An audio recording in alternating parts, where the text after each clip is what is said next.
يا مساء الفل عليكم، ازيكم عاملين ايه؟ يا رب تكونوا بخير. في البداية وكالعادة نصلي على النبي الأول عليه أفضل الصلاة والسلام. هنعمل النهاردة مع بعض عدس. يعني احنا كلنا عارفين العدس يعني وكده، بس هنشوف يعني الطريقة مع بعض. كملوا بس الفيديو معايا للآخر وإن شاء الله الفيديو يعجبكم.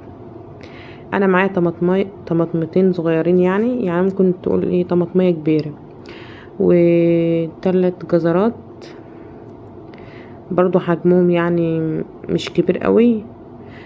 قرن فلفل احمر حلو، رومي، وواحد اخضر حلو برضو رومي. وطبعا الجزر بقطعه، ده كله اقطعه مع بعضه.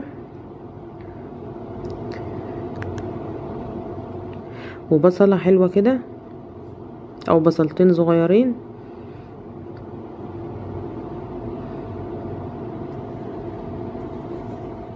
طبعا احنا بقى في الشتاء، والاكلة ديت جميلة في الشتاء، يعني بتدفي. اكلة بتبقى حلوة جدا، وخصوصا لما بتعملي فيها شعرية كمان بتبقى حلوة.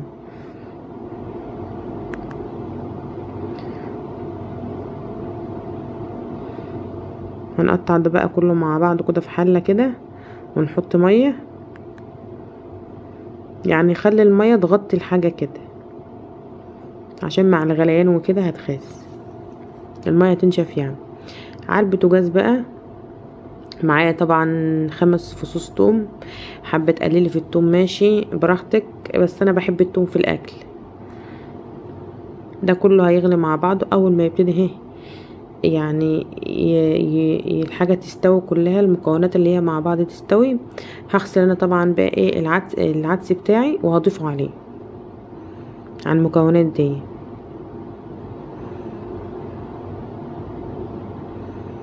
تقريبا كده كوباية من العدس، طبعا حسب رغبتك بقى، يعني حسب ما انت. بس العدس لما يبقى باين في الاكله دي بالذات بيخلي طعم الاكله جميل جدا. لازم العدس يبقى باين في الاكله، طعمها يبقى باين كده. هغسلهم كويس اهو، غسلتهم. هبتدي بقى ايه انزلهم على المكونات اللي انا عملتها معاكم.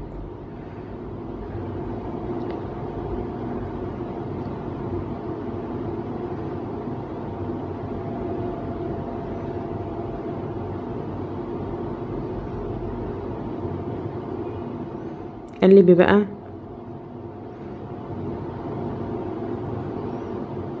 كده، العدس استوى معايا والمكونات برضو استوت كلها، الجزر وكله استوى. هضرب ده بقى كله. لو عندك هاند بلندر ماشي، خلاط ماشي، اي حاجة يعني. معايا شوية حلو. انا هحمر الشعرية في الزبدة عشان تطعمها لي، تخلي طعمها حلو.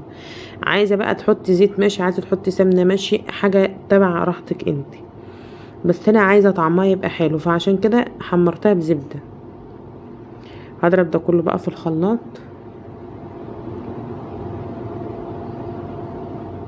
شايفين اللون؟ ما شاء الله، اللون فعلا كان كده حقيقي والله. الجزر كان بصراحة والعدس كان مخلي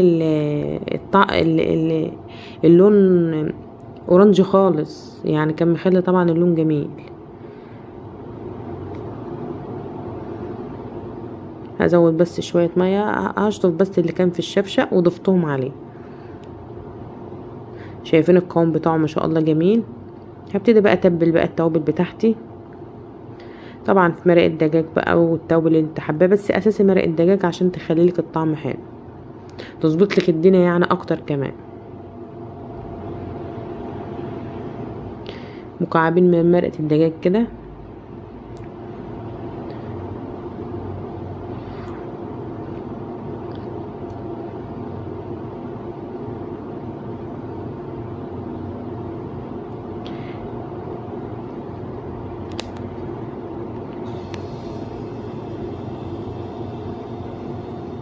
حط ملح بتاعك بقى، ظبط الملح.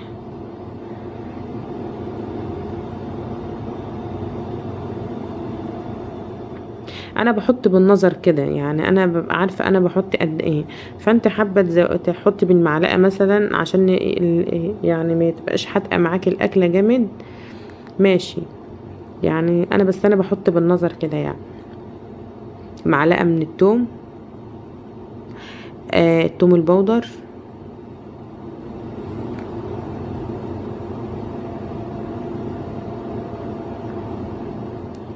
قولوا لي رايكم في الكومنتات بجد في الطريقه ديت. ممكن الاغلب كلنا بنعملها يعني، معروفه ومشهوره. قولوا لي رايكم.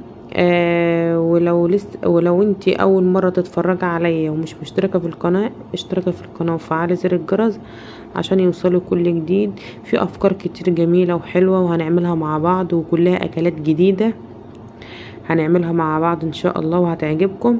عشان كده اتكي على الكلمة الحمراء اللي هي اشتراك، وفعلي زر الجرس عشان اول ما انزل فيديو يجيلك اشعار ان انا نزلت فيديو تتفرج عليه. وطبعا ما تنسوش بقى اللايك بقى وكومنت حلو يعني ايه. وان شاء الله في حاجات جميلة هنعملها مع بعض وكلها جديدة ووصفات وسهلة واقتصادية كمان ان شاء الله.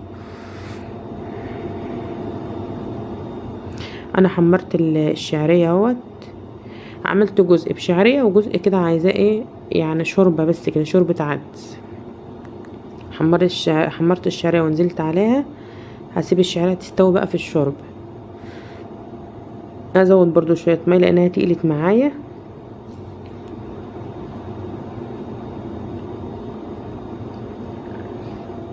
ادي الشعرية استوت معايا اهيت. القوام بتاعها جميل وطعم ولون، يعني صراحة كانت جميلة جدا يعني. بألف هنا اللي شاف وألف هنا اللي كال. واحنا في الشتاء بقى، والاكلات دي بقى المحشي والعدس والحاجات دي كلها بتبقى مطلوبة عامة. الشتاء بيحب الاكل كتير يعني، احنا بناكل في الشتاء اكتر من الصيف، واي حاجة في الشتاء بتبقى طعمها حلو.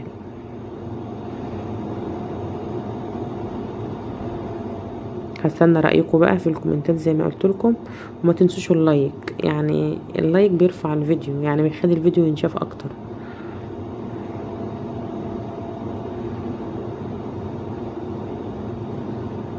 هنغرب بقى الشوربة لوحدها برضو. دي الشوربة والتانية كانت الشعرية.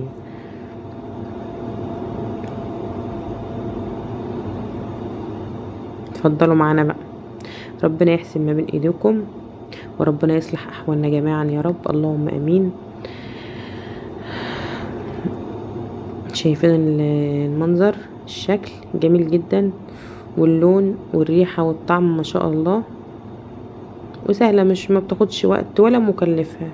العدس اللي رفح صحيح شوية، بس هي أكلة اقتصادية برضو وكلها مغذية برضو.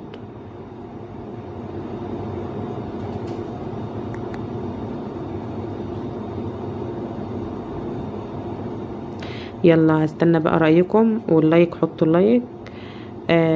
وربنا يحسن ما بين ايديكم. في رعاية الله، مع السلامة.